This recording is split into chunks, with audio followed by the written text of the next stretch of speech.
ल नेपालमा अब झन् फेसबुकको क्रेज त वात्तै बढ्ने भयो यार।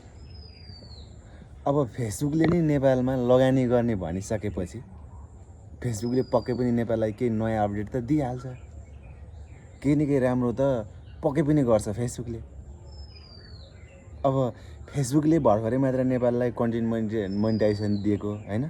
भर्खर नेपाललाई चाहिँ फेसबुकले चिन्दैछ भनौँ न, चिन्दैछ। त्यो माथि अब त मेटा फेसबुकले नै नेपालमा अब लगानी गर्ने भनेर करिब 5 अर्ब लगानी गर्ने भनेर घोषणा गरिसकेको रहेछ। ल अब सबैले चाहिँ फेसबुक जर्नी सुरु गर्नुपर्छ, सबैले कन्टेन्ट बनाउनुपर्छ हैन। अब भिडियो भाइरल होस् या नहोस्, जस्ट कन्टेन्ट चाहिँ बनाउनुपर्छ हैन। आफै भिडियो भाइरल हुने कुरा भइहाल्छ। भिडियो बनाउनु चाहिँ छोड्नुहुन्न यार। अब त झन् लागि पर्ने भयो यार। अब मेरो दिनमा एउटा आउँथ्यो भने अब दिनमा 10 वटा भिडियो आउँछ है गाइज। तपाईहरु रेडी हुनु होला।